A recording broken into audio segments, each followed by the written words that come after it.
eu não vou muito consumir o tempo das pessoas para falar do novo livro, porque aí a gente foge um pouco do tema. Apenas, como você registrou, eu acabei, né, a semana passada de colocar em circulação o livro Memórias da Resistência, que é um estudo sobre os mecanismos e as práticas de luta contra a ditadura militar do estado de Sergipe no período de 1966 a 1984.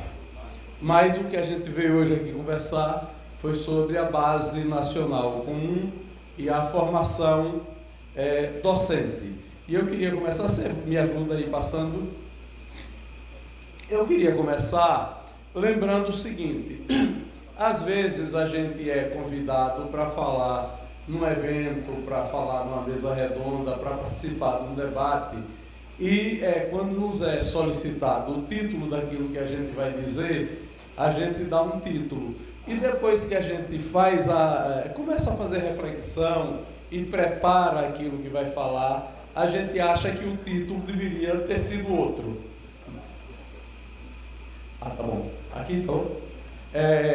Então, eu hoje, se fosse, né, novamente receber o convite que recebi da organização da Educom, convite que eu quero agradecer e dizer que fico muito feliz, viu, Bernard, Veleida e organizadores do Educom, pela delicadeza de me convidarem para estar aqui hoje, né, me orgulho muito de estar aqui. Eu teria dado outro título. Eu teria dado um título que talvez fosse um pouco mais ousado e certamente me criaria uma quantidade grande de problemas. Mas eu diria que eu iria falar sobre o fim de uma era. Porque ao refletir sobre o tema que eu refleti, eu comecei a intuir que nós estamos vivendo no Brasil um momento de esgotamento da política educacional que foi gestada a partir do modelo que nasceu com a Constituição de 1988. Não sei se poderia dizer que estamos vivendo o fim dessa era. Não sei se poderia dizer que estamos vivendo o esgotamento desse modelo.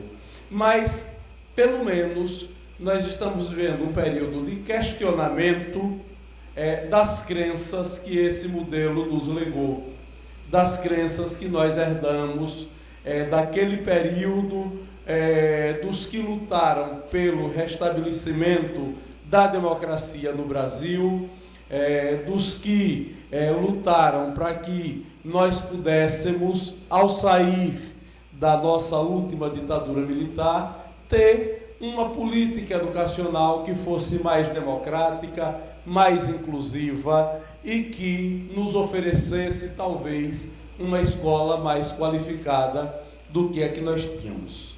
Por isso, eu começo dizendo que aquele modelo que a Constituição de 1988 construiu está sendo posto em xeque nesse momento, principalmente pelo grupo que assumiu o poder no Brasil após a eleição de 2018. Nossa, que atraso horrível. Depois da eleição de 2018. E para a gente compreender o que eu estou querendo dizer, eu gostaria de voltar um pouquinho no tempo, de voltar ao debate que a gente fazia lá no final da década de 80, quando nós estávamos saindo da ditadura, e rememorar algumas certezas e algumas crenças que nós tínhamos e ver como essas coisas se comportaram ao longo desse período, para que a gente pudesse ver discussões que a gente faz agora, como elas nos remetem àquele momento, e a discussão a respeito da Base Nacional Comum Curricular, a respeito da formação docente, é uma dessas. Quando eu estava na cidade de Goiânia, em 1986, quando se realizou a 4ª Conferência Brasileira de Educação. Na saída da ditadura, a partir da década de 80, nós tivemos a realização de uma série de conferências brasileiras de educação, na qual, fundamentalmente, discutimos a escola que nós tínhamos no Brasil e o modelo de escola que nós queríamos construir, já que estávamos percebendo que conseguíamos, naquele momento, superar o modelo de escola que a ditadura militar estabeleceu para nós. Por isso, o debate e o que a gente vai encontrar inscrito sobre educação na Constituição Brasileira de 1988, se a memória não me falhar, entre os artigos 205 e 212, são alguns preceitos, alguns fundamentos filosóficos e algumas linhas gerais que estão inscritas no documento que saiu da Conferência Brasileira de Educação em Goiânia, nesse documento que é a Carta de Goiânia. Ora, naquele momento, nós defendíamos como princípios para a escola brasileira uma educação de qualidade, uma política de valorização e qualificação de professores, né? Vejam como as discussões são interessantes, né? Me parece que continuamos a discutir este ponto. Discutíamos a democratização da gestão da política educacional, e penso que essa discussão está sendo retomada agora com muita energia. Discutíamos a necessidade de aumento do financiamento da educação. Eu participo do grupo de ex-secretários de educação, que é organizado pelo CONSED, e passamos a semana discutindo o parecer da deputada professora Dorinha, que não é outra coisa senão um grande debate a respeito do financiamento da educação, já que ela é, na Câmara, a relatora do projeto do novo Fundeb, que a gente quer que vigore a partir de janeiro de 2021, já que este que nós temos agora perderá a validade em dezembro do ano que vem. E um dos pontos centrais desta discussão diz respeito ao aumento do financiamento. E também, herança da Carta de Goiânia, inscrita na Constituição de 88, a ampliação da escolaridade obrigatória. Talvez eu possa dizer que esse foi um dos pontos bem-sucedidos da Carta de Goiânia, um dos pontos bem-sucedidos do modelo que a Constituição de 88 nos legou. A partir daí, nós vimos que o Brasil produziu uma série de reformas na sua política educacional, desenhadas através de documentos legais, de leis que foram aprovadas no Parlamento, desenhada através de acordos internacionais que o Estado brasileiro celebrou e de protocolos que foram estabelecidos de política educacional e de gestão da educação brasileira. O documento basilar que a Constituição de 1988 legou para o Brasil contemporâneo é a Lei de Diretrizes e Bases da Educação Nacional, aprovada em 1996, vigorou a partir de 1996, mas que até chegar aí, ela percorreu uma estrada e um conjunto de debates muito difíceis em toda a sociedade brasileira e no Congresso Nacional.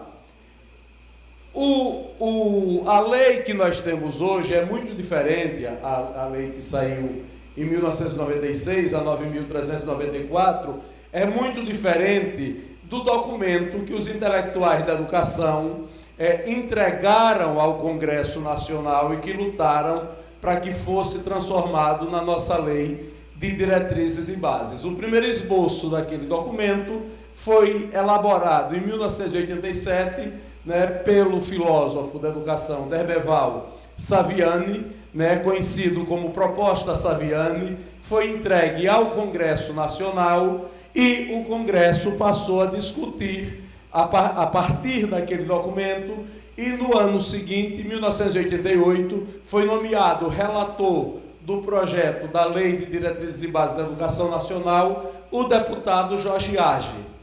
Jorge Age fez algumas concessões aos diversos grupos que atuavam no Congresso, mas, fundamentalmente, manteve os princípios gerais da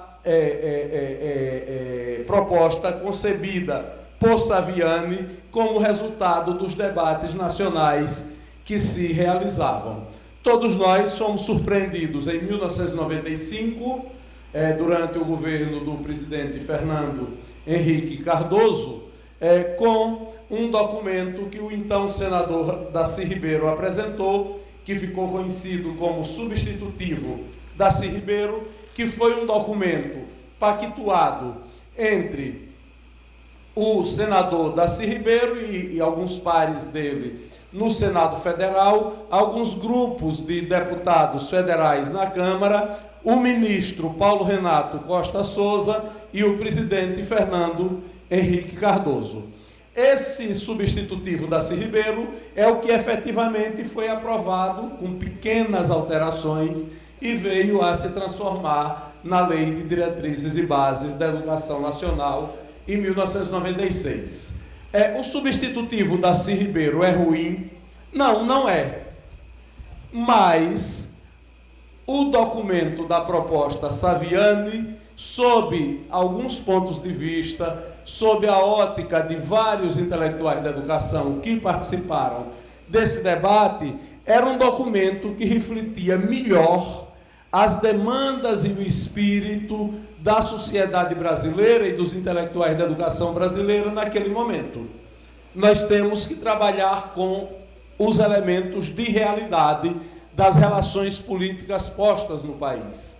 E o que a realidade e as relações postas naquele momento nos permitiu foi o substitutivo Darcy Ribeiro. É um avanço, mas não é o que se desejava naquele período. É muito bom que tenha sido aprovado o substitutivo Darcy Ribeiro. E antes que alguém me questione por isso, não estou querendo aqui dizer nem que Darcy, nem que o presidente Fernando Henrique, nem que o ministro Paulo Renato eram pessoas descomprometidas com a política educacional brasileira, com a melhor qualificação da educação brasileira. Sob nenhuma hipótese, o que estava em jogo eram diferentes projetos, eram diferentes visões de política educacional e o modelo que venceu é esse que se transformou na Lei 9.394. A partir disso daí, nós vimos acontecer uma série de coisas na educação brasileira. E temos que ter clareza de algo.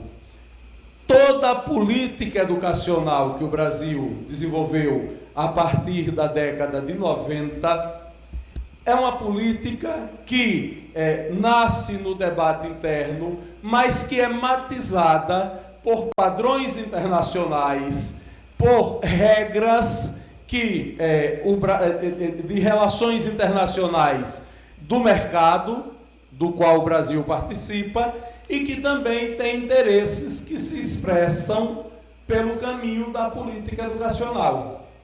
Ou seja, todas as decisões de governo tomadas a partir da Constituição de 1988 são decisões que nascem do debate interno dos intelectuais da educação brasileira, mas que consideram padrões mínimos de funcionamento da política internacional da educação, aos quais o Brasil se subordina, já que é um Estado que participa do concerto internacional das nações e que teve que fazer concessões em alguns pontos e que também manter suas posições em outros.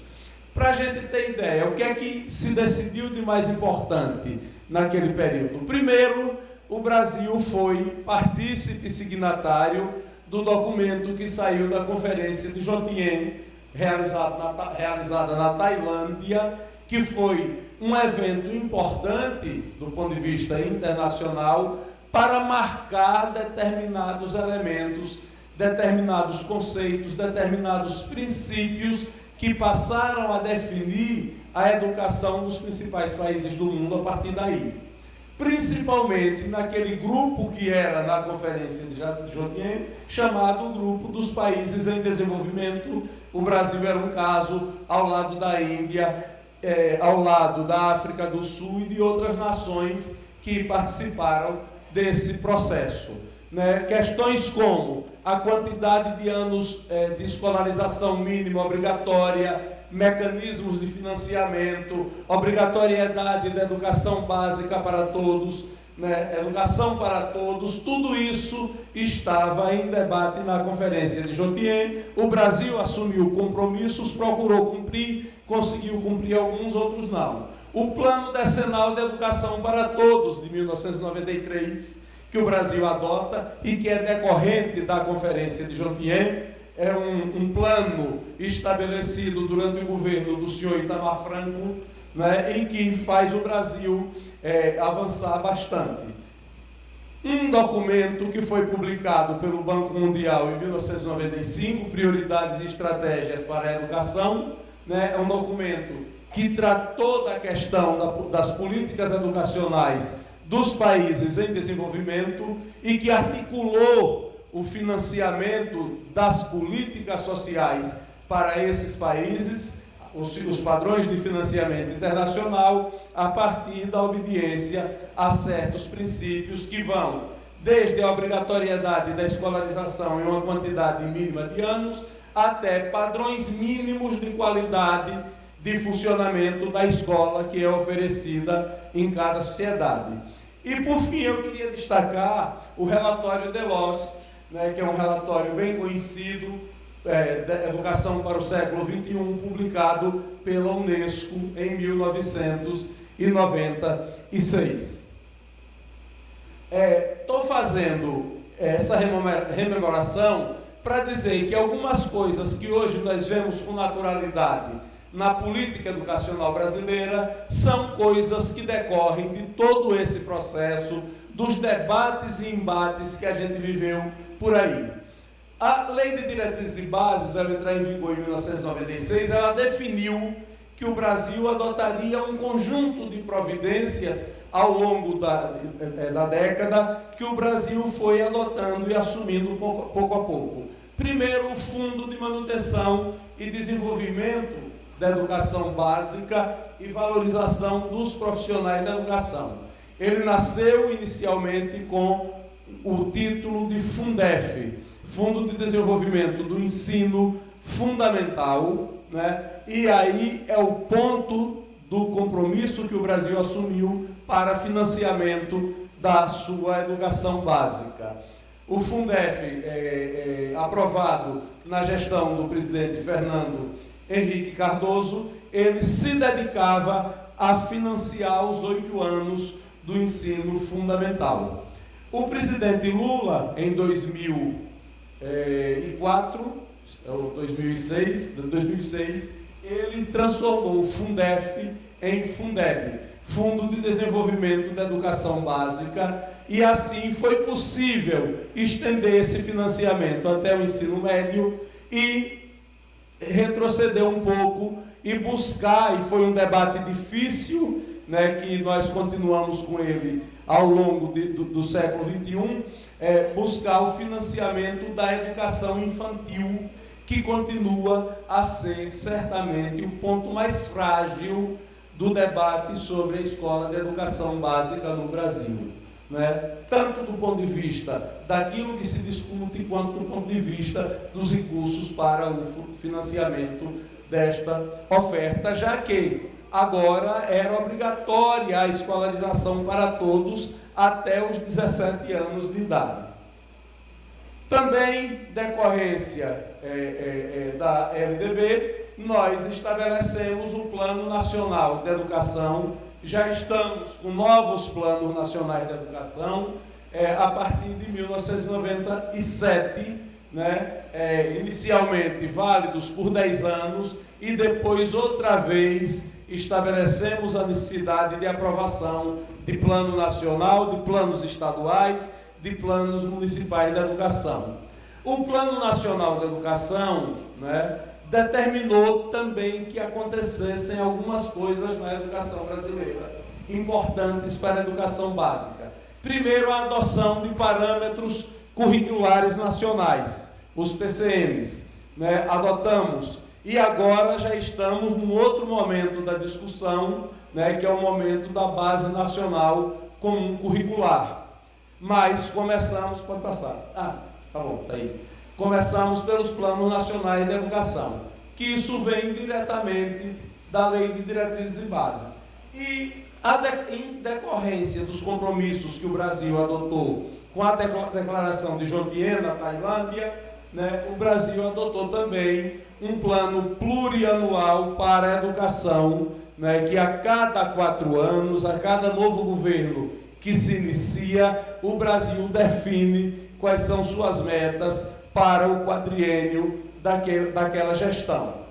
A partir de 1995, e foi um debate intenso no Brasil, nós adotamos o Sistema de Avaliação da Educação Básica, o SAEB, né, que tem como resultado principal uma sigla, né, de 4 letras que todo mundo a reconhece, mas que às vezes a gente tem dificuldade de dar conteúdo a ela, que é o IDEB, o Índice de Desenvolvimento da Educação Básica, que virou, sob determinados aspectos, uma espécie de consultor universal da escola, né? Diz, minha escola vai bem porque a nossa nota do IDEB é X, é 5,8, né? Aqui no momento apropriado para a gente fazer esse debate, mas veja, o IDEB não é o sal para temperar todos os alimentos e para curar todas as enfermidades.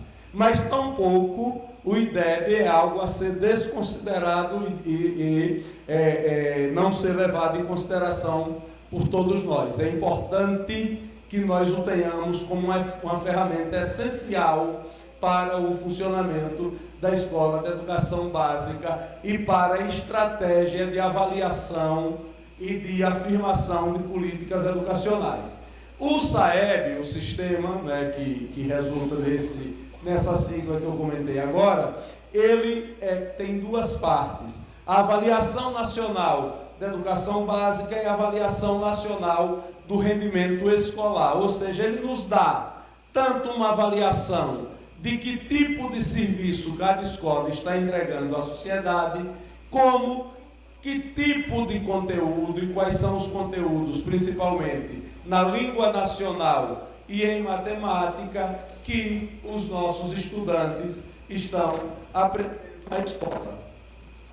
E ainda, decorrência disso, um debate que atravessou, né, a segunda década do século XXI, que é o debate sobre a reforma do ensino médio, né, que finalmente começou a vigorar no ano de 2017, num momento tenso da vida política brasileira, porque nós estávamos, né, convivendo com o primeiro ano do impeachment da presidente Dilma Rousseff, num processo, né, que alguns chamam de golpe, outros chamam de deposição, outros chamam de impeachment, outros chamam de golpe constitucional, mas que eu achei interessante na última segunda-feira que o próprio presidente Michel Temer admitiu numa entrevista ao programa Roda Viva, na TV Cultura em São Paulo, que foi golpe mesmo, não é? Mas o fato é que a reforma do ensino médio, ela terminou sendo muito mal recebida, porque ela começou a vigorar naquele momento e de um modo pouco feliz, uma decisão de governo pouco feliz, através do estabelecimento de uma medida provisória. Mas esse era um debate que já vinha se arrastando há muito tempo no Congresso Nacional e mais do que isso. Esse é um debate que passou por todos os governos que se estabeleceram no Brasil após a Constituição de 1988. É uma discussão que começou lá no governo Sarney, né? Atravessou a era Collor, atravessou a era Itamar, a era Fernando Henrique, que está presente em quase todos os discursos do presidente Lula sobre educação, e que foi bandeira de campanha da presidente Dilma Rousseff. Ou seja, independente da posição que o governo defendia, a reforma do ensino médio era uma defesa que era feita.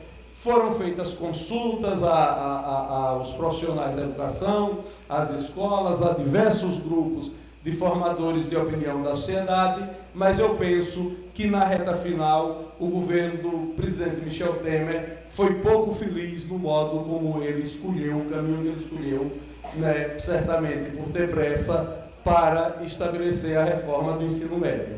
E nesse mesmo bojo, nesse mesmo processo, por esse mesmo caminho, a Base Nacional Comum Curricular, que também começa a vigorar em 2017.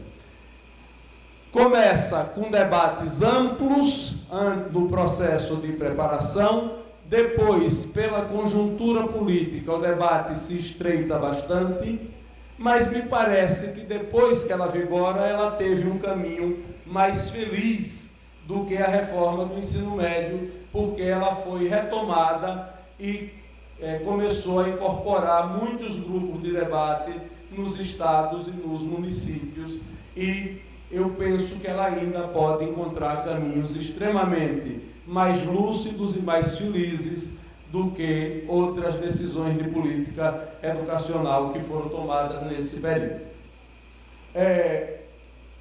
O que eu queria dizer, o que eu queria comentar e o que eu falei aqui, que no meu entendimento nós estamos vivendo o fim de uma era, é o que aconteceu com todos esses processos e com todas essas reformas depois da eleição do ano passado no Brasil. Nós sabemos, né, foi muito claro o discurso do grupo que ganhou a eleição, o discurso dos vencedores. Eles criticaram com toda clareza, né, o esgotamento do modelo de Estado que a Constituição de 1988 estabeleceu.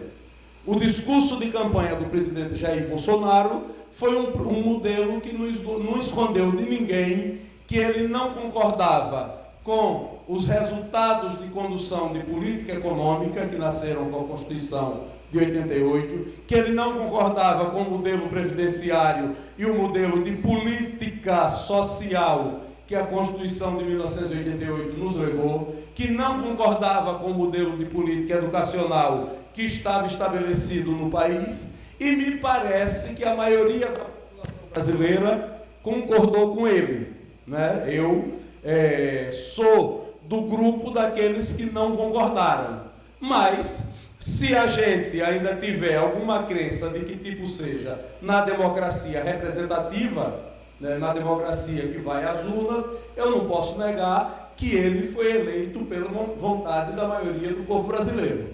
É fato. Veja uma coisa, né, não concordo com nenhuma das políticas que ele está conduzindo, mas isso é fato. E ao assumir, né, e se eu olhar apenas para a política educacional, e é o que eu quero olhar, ele começa a praticar uma política que é uma política de estreitamento das decisões de política educacional no Brasil.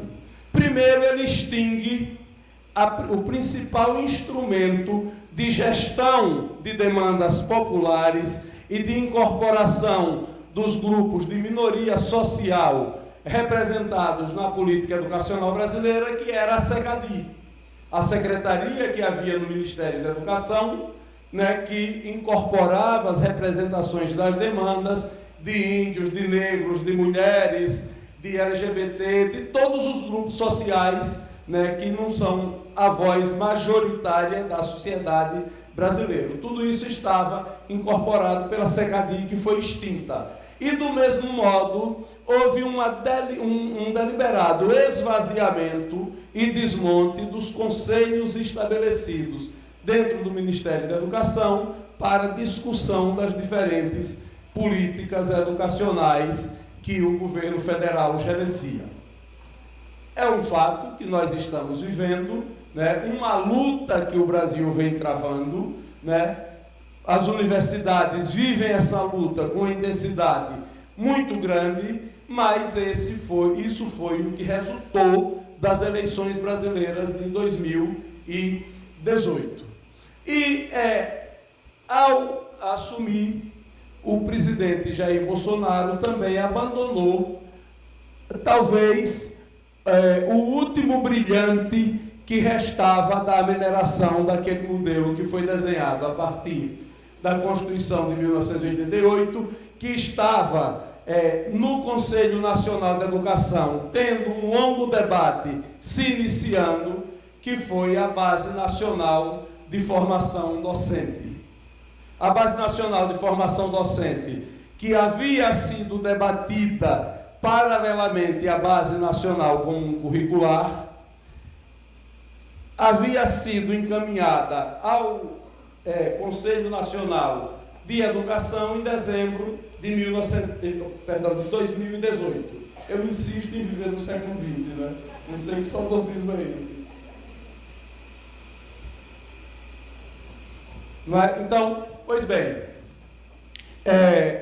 o Ministério da Educação pede o documento de volta da Base Nacional de Formação Docente, o documento retorna ao MEC e nós não sabemos nesse momento o que é que pensa o governo federal para a formação inicial, nem para a formação continuada desse contingente que nós temos de 2.200.000 docentes em atividade no Brasil, nem o que vai ser posto para substituir o modelo, já que o governo afirma com clareza que não concorda com o processo de formação e de discussão que nós temos hoje na educação brasileira estabelecido.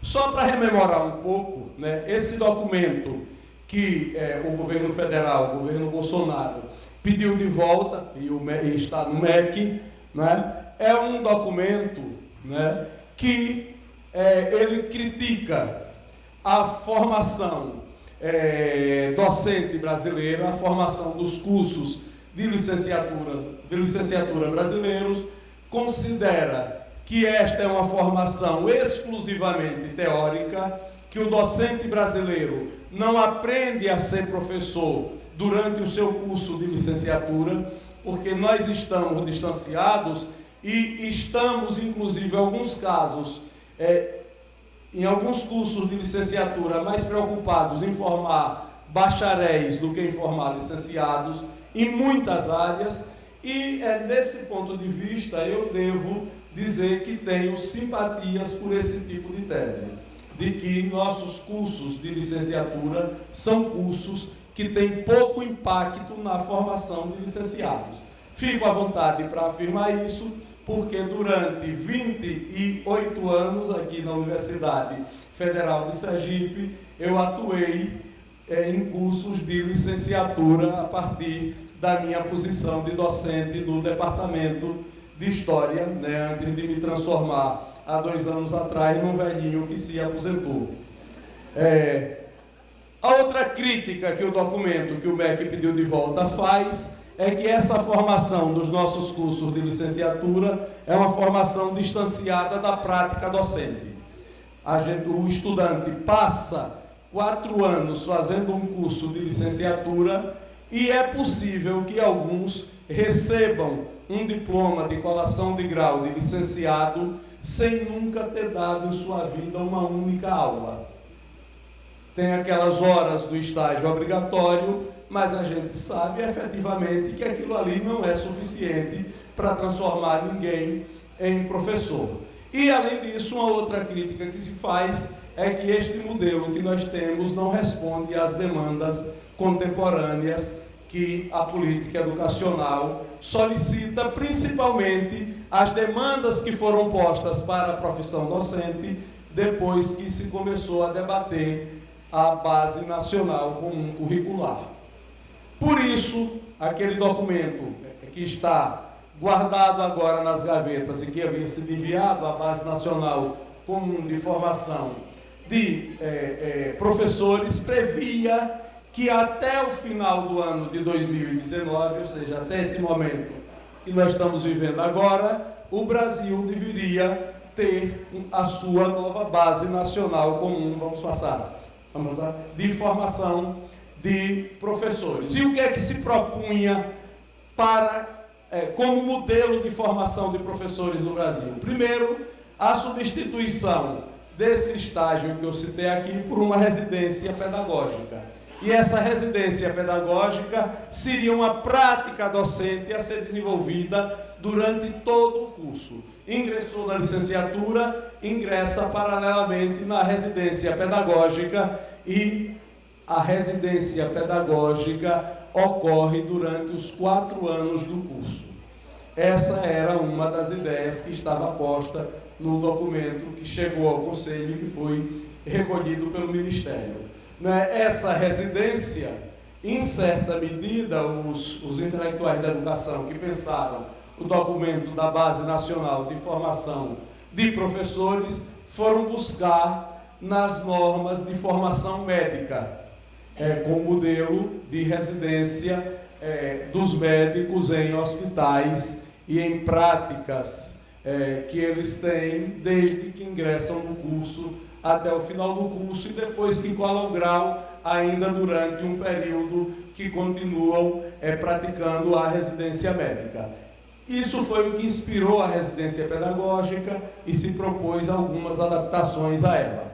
Além disso, o documento da base propunha obrigatoriamente a aplicação do Exame Nacional do Desempenho de Estudantes, o ENADE, para todos os estudantes de licenciatura, obrigatório, realizado anualmente. Esse documento, esse exame, serviria como requisito para que a pessoa pudesse vir depois administrar aulas, junto com os outros requisitos de residência pedagógica e os outros que a proposta estabelece como sendo necessários ao exercício da profissão docente. Estabeleceu 2 eixos, que a formação deveria acontecer em 2 eixos.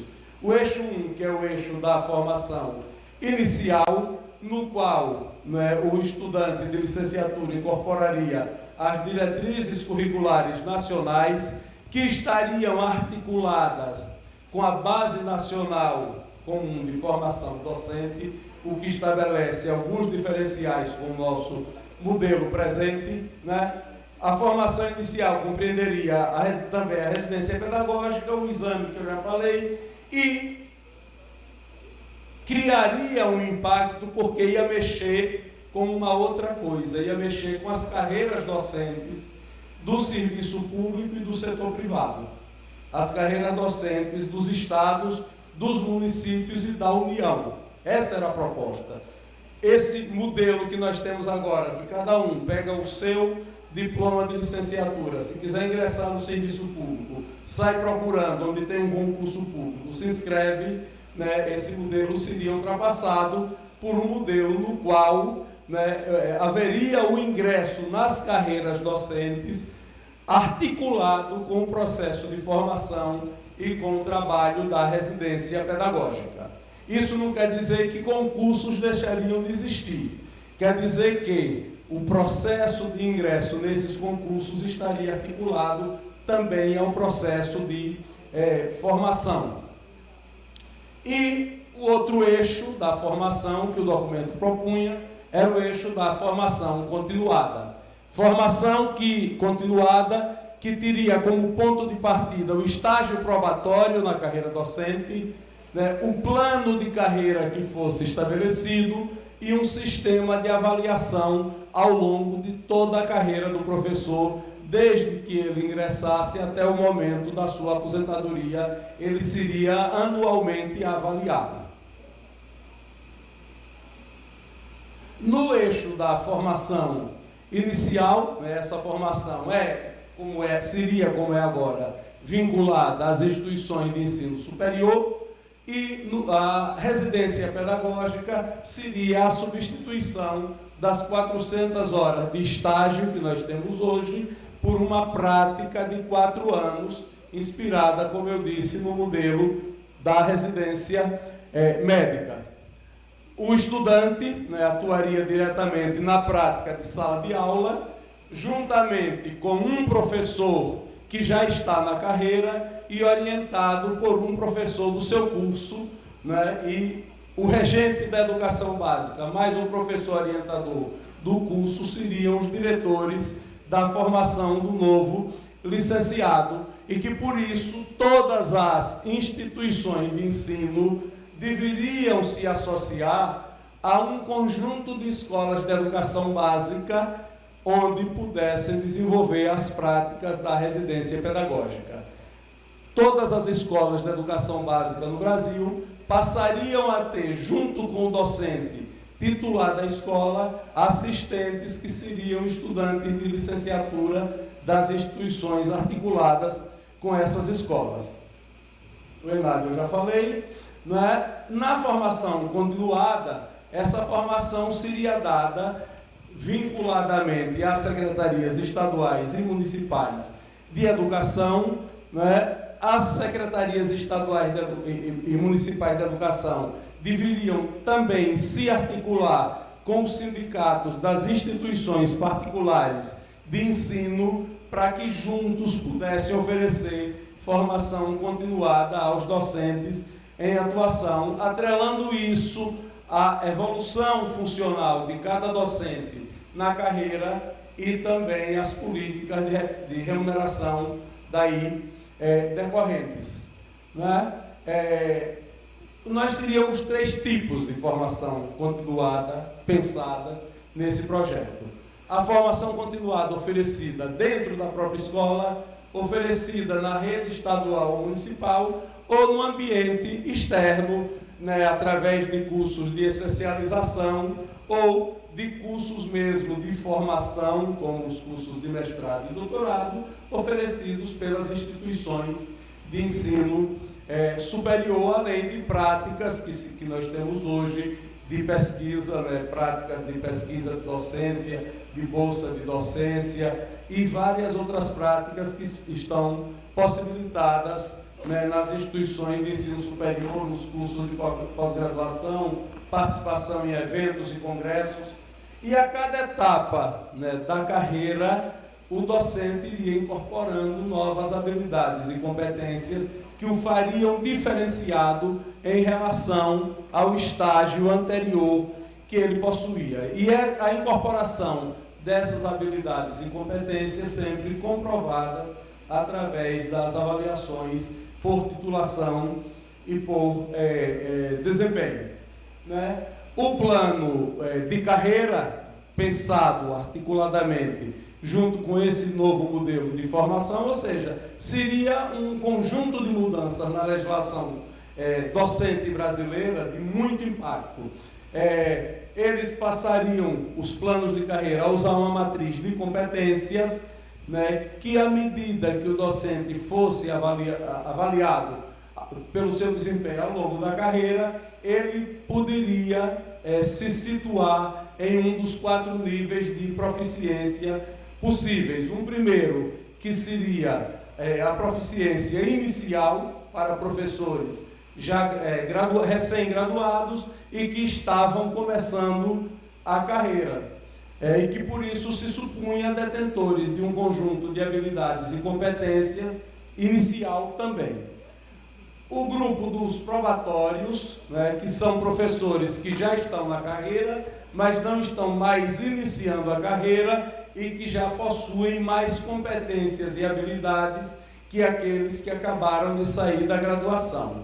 Os altamente eficientes, né, que se atingiria mais ou menos lá pela metade da carreira, né, estariam já avançados na carreira, portanto, detentores de competências e habilidades muito mais complexas. E, por último, os professores líderes, que seriam aqueles que já estão nos últimos anos da carreira e próximos a se retirar com a aposentadoria que os alunos aprendem. Né? E aí o documento vai explicitando como isso ocorre, né? A gente não vai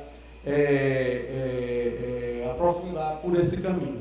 A prática profissional, ela possibilitaria, né, se daria sempre, que é uma situação ideal, através do planejamento em conjunto, em cada escola e no sistema de ensino, de ações de aprendizagem, né, dos modos de gerenciamento de sala de aula e de gerenciamento da aprendizagem, e considerando também a avaliação e aprendizagem do ensino, né, de modo a que os objetos do conhecimento estivessem no universo de domínio do professor, que pudesse assim transmitir competências e habilidades aos estudantes. Há uma crença, né, que a gente percebe no documento inteiro, que isso possibilitaria um maior engajamento profissional e, claro, estabeleceria diferenciações na carreira entre os que são mais hábeis e os que são menos hábeis. Consideremos que a essa proposta subjaz a compreensão de determinados setores de mercado, que vê a educação como produto de mercado, de que aqueles que são mais hábeis devem ter remuneração melhor, né, do que aqueles que são menos hábeis, partindo da crença de que todos são capazes de aprender. Eu trouxe um organograma desse modelo, né, com a formação inicial, a formação continuada, e os elementos de cada um, né, desses critérios de formação,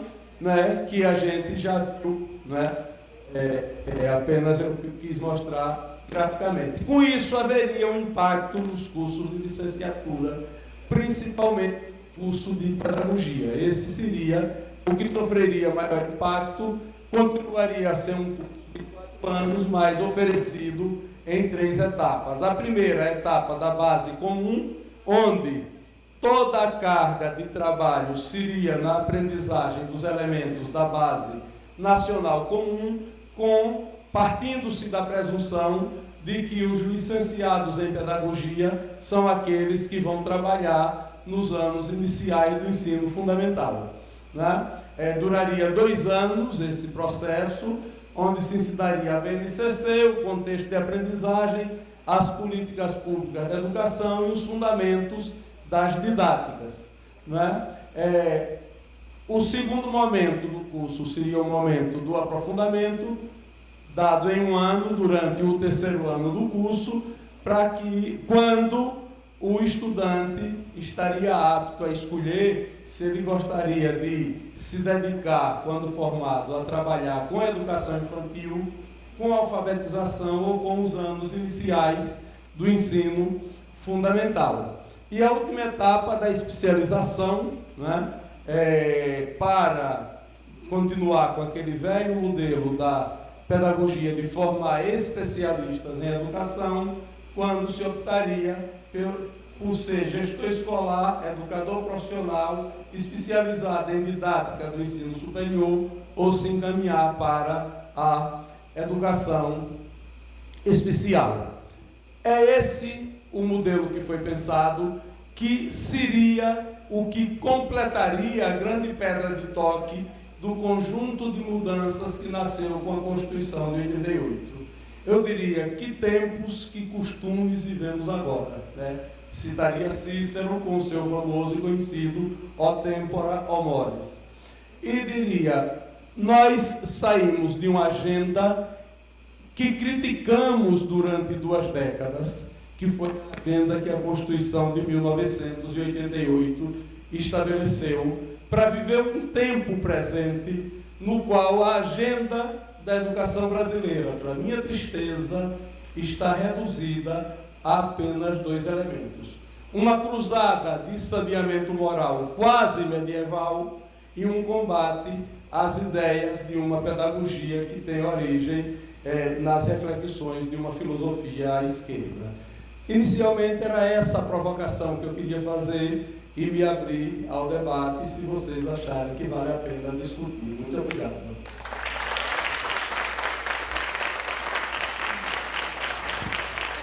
Professor Jorge, no final dos anos 90, nós tínhamos um modelo de formação na pedagogia que considerava o termo habilitação. Até o 5º período você fazia todo o curso com essa base, e base comum para os professores, e a partir do 6º período, 3º ano, os graduandos então faziam uma escolha da habilitação. Nesse caso, cada universidade propõe um conjunto, mas basicamente o campo da gestão, da alfabetização e do ensino fundamental. Nesse momento, o que estamos vivendo não é um aperfeiçoamento do modelo que ainda tem, por sua complexidade, algumas limitações, mas ainda o que vemos agora é uma regressão a um modelo de quase 20 anos de aperfeiçoamento que vinha sendo aperfeiçoado. Agora, aí eu faço uma questão. Por essa proposta, esse modelo que sugere uma regressão também se estende a outras iniciaturas ou de pedagogia é o custo da vez para pensar esse retorno? Boa tarde, professor Jorge. Meu nome é Carla, eu sou professora, coordenadora do curso de Pedagogia da Univale, uma universidade comunitária em Governador Valadares, Minas Gerais. Nós temos vivenciado um cenário de expansão e supervalorização da educação à distância como proposta de democratização da educação e acesso ao ensino superior. Contudo, diante de tudo que nós ouvimos aqui hoje, das propostas educacionais serem, primeiramente, o ato educativo como uma relação com o saber e com o outro, eu gostaria que o senhor tecesse algumas considerações sobre o cenário que se apresenta ao Brasil com essa expansão da EAD, sobretudo na formação de professores. Obrigada. Tivemos muito no Educom, muitos palestrantes que criticaram a BNCC. Aí eu gostaria da opinião do senhor sobre isso. Eu sou professora do ensino médio e sou da Bahia e gostaria de saber qual é o seu posicionamento sobre a implementação do programa de reforma do ensino médio, que atormenta principalmente as escolas da rede estadual devido à sua estrutura física, e de todos os sujeitos, a estrutura de todos os sujeitos que integram essa escola. Boa noite, professor. Parabéns pela palestra. Meu nome é Odílio, sou da Universidade do Estado da Bahia. E a gente está passando por um processo de redimensionamento curricular de todos os cursos de licenciatura. A UNEB tem sua tradição acadêmica, a formação de professores em todo o estado da Bahia. E assim, eu gostaria de saber, até em nível de avaliação de legislação, como se dá o diálogo entre a Resolução 02/2015 e a BNCC, na sua essência. Olha, eu quero agradecer a vocês as intervenções e queria dizer o seguinte, queria começar por você, Rodrigo. Veja, aquelas habilitações às quais você fez referência, que existiam até a década de 90, elas são diferentes do que está sendo proposto agora, muito diferentes. Aquelas habilitações são habilitações que nós herdamos da Constituição de 1946. Nós lembramos que o Brasil saiu de uma outra ditadura em 1945, nossa saga de ditaduras do século XX, das ditaduras republicanas. Em 1945 nós encerramos um ciclo de ditadura de 15 anos. E ao sair daquele ciclo, o Brasil fez uma Constituição de 1946. Essa Constituição deu ordenamento, de princípio, para que se estabelecesse uma lei de diretrizes e bases da educação. Essa lei de diretrizes e bases da educação foi aquele debate longo que começou em 1948 e terminou em 1961 com a entrada em vigor da Lei 4.024. Naquele momento nós tínhamos uma situação no Brasil. Primeiro, mais da metade da população brasileira era rural. Segundo, mais da metade da população brasileira não tinha concluído o curso do ensino primário, que era um curso de 4 anos. Terceiro, só o ensino primário era obrigatório no Brasil. Então é um quadro muito diferenciado em relação a esse quadro que nós temos agora. Depois da Lei 4.024, e aí na vigência da Lei 4.024, começaram a surgir e a se difundir no Brasil os cursos de licenciatura e os cursos de, primeiro, a partir das faculdades de filosofia, e depois foram surgindo os cursos de pedagogia. Essa legislação sofreu uma grande mudança no período da ditadura, né, com a entrada em vigor da Lei 5.692, que é a lei, né, básica do ensino sob a ditadura, que começou a vigorar em 1971. Essa lei normatizou mais os cursos de pedagogia e estabeleceu que os cursos de pedagogia formariam especialistas em educação.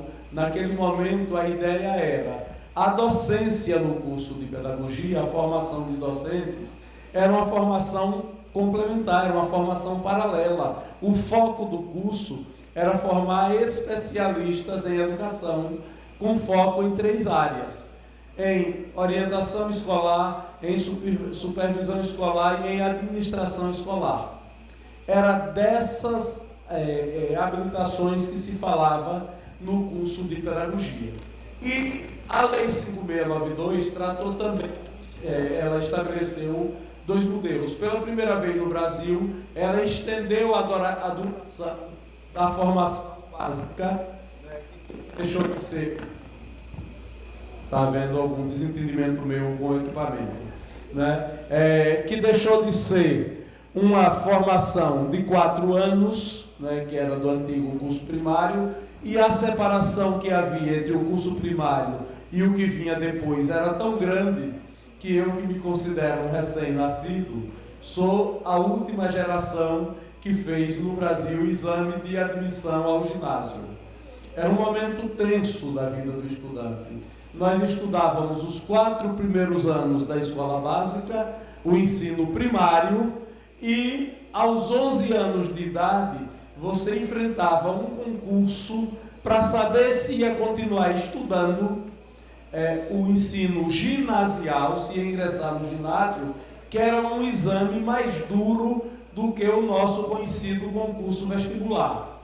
Ou seja, você produzia uma frustração estudantil aos 11 anos de idade, porque a maior parte das pessoas não conseguia ingressar no ginásio e encerrava o seu período de estudos aos 11 anos de idade, obtendo apenas o ensino primário. Era a primeira grande barreira. E a legislação da ditadura, a Lei 5.692 de 71, ela nos trouxe um grande avanço. Ela unificou o ensino obrigatório, transformando esse ensino em ensino de primeiro grau de 8 anos e unindo os 4 anos do antigo ensino primário com os 4 anos do antigo ensino ginasial e criando um ciclo de estudos obrigatório de 8 anos. Foi um primeiro grande avanço que nós tivemos. Quando ela tratou do ensino médio, do que vem depois desse ciclo inicial obrigatório, ela estabeleceu o ensino de segundo grau. E estabeleceu também que no ensino de segundo grau você obteria habilitações profissionalizantes. A ideia era que você tivesse uma formação propedêutica mais um ensino profissional, não é? Mas isso, efetivamente, foi um projeto que fracassou. Fracassou porque foi difícil estabelecer essa nova cultura na escola brasileira. A escola brasileira vinha secularmente de uma tradição dualista, de uma tradição na qual, não é, as famílias mais ricas mandavam seus filhos para um curso científico e clássico para que eles pudessem cursar as faculdades e universidades, e os mais pobres, né, concluíam seus estudos no ginásio e iam ingressar no mercado de trabalho, não é? Mas os tempos mudaram e com essa nova legislação, né, a educação básica obrigatória passou a compreender o ensino fundamental de 9 anos e o ensino médio de 3 anos. É essa a realidade que nós temos hoje no Brasil. O que está se propondo com a BNCC e com esse projeto que foi retirado de pauta da formação de professores é a incorporação de habilidades e competências, não é de habilitações que nós estamos falando como era no modelo da legislação anterior. No que diz respeito à educação à distância, eu diria o seguinte: olha, a educação à distância é um fato social, educacional, que nenhum de nós tem como fugir dele.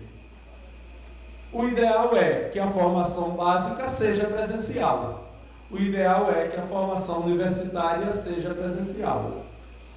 Agora, o Brasil ele sofre uma série de interferências e inflexões que faz com que, por um lado, você tenha uma efetiva necessidade de educação à distância.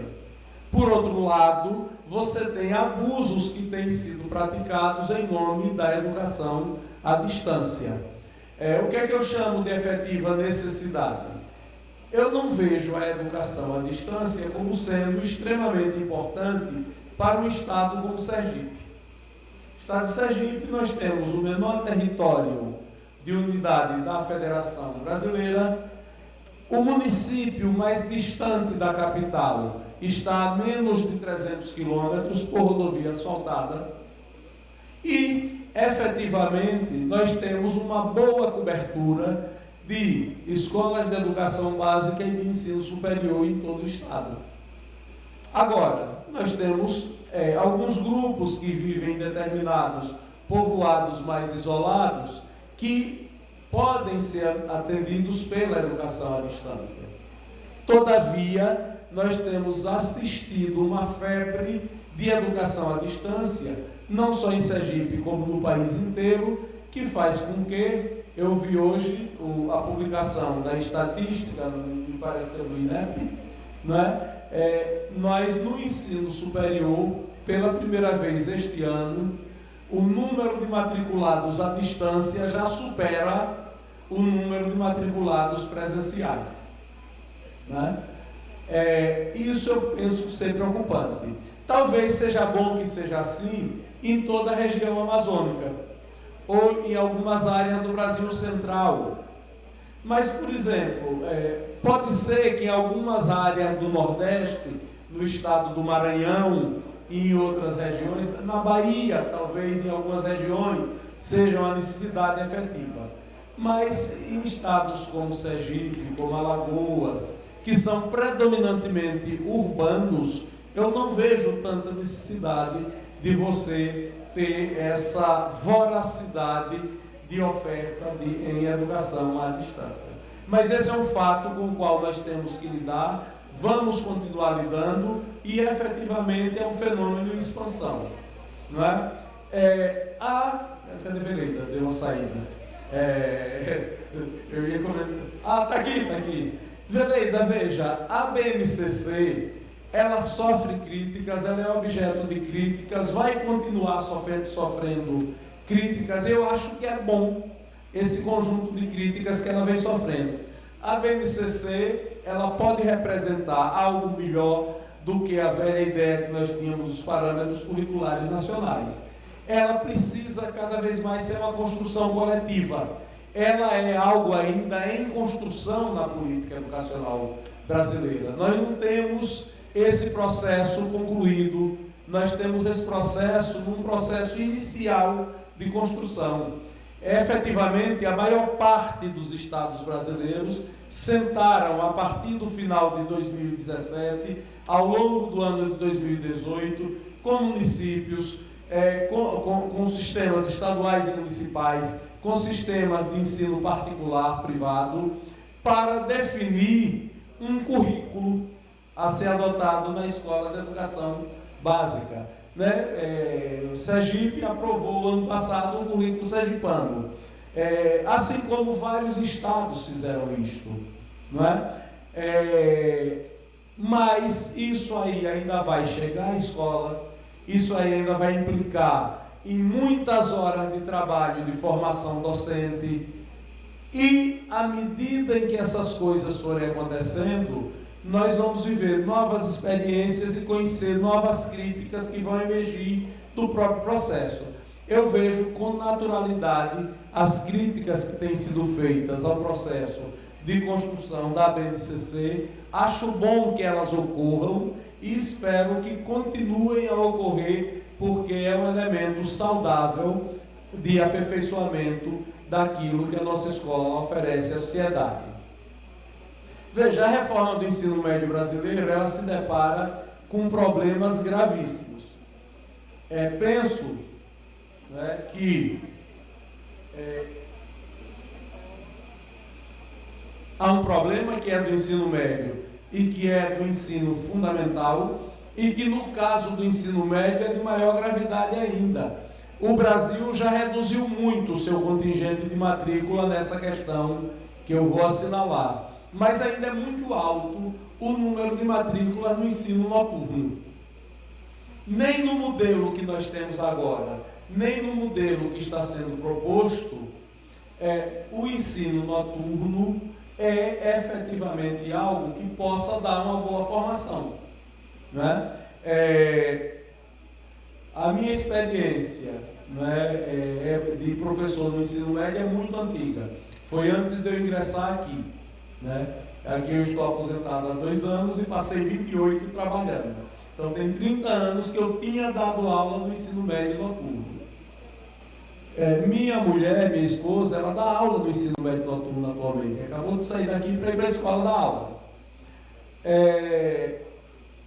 O ensino médio noturno tem menos de 3 horas de aula por dia na prática. Eu pergunto a vocês, em sã consciência, é possível oferecer ensino médio nessas condições com um mínimo de qualidade?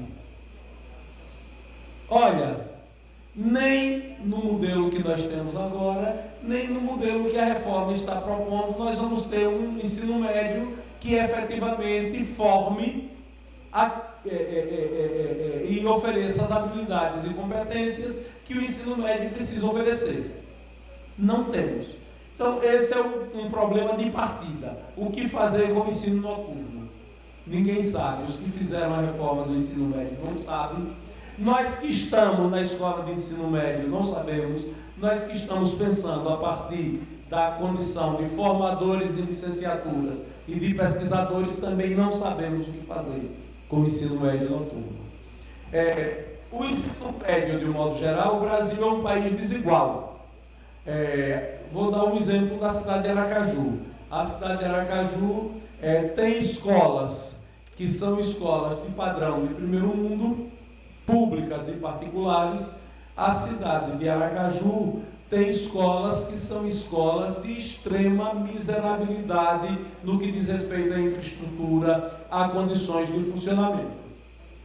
A única coisa que nós temos igual é o quadro docente. Todavia, há outros requisitos de aprendizagem que não estão postos na escola. Agora, penso ser válido o esforço que o Brasil possa fazer para tentar mudar as características do ensino médio que nós oferecemos.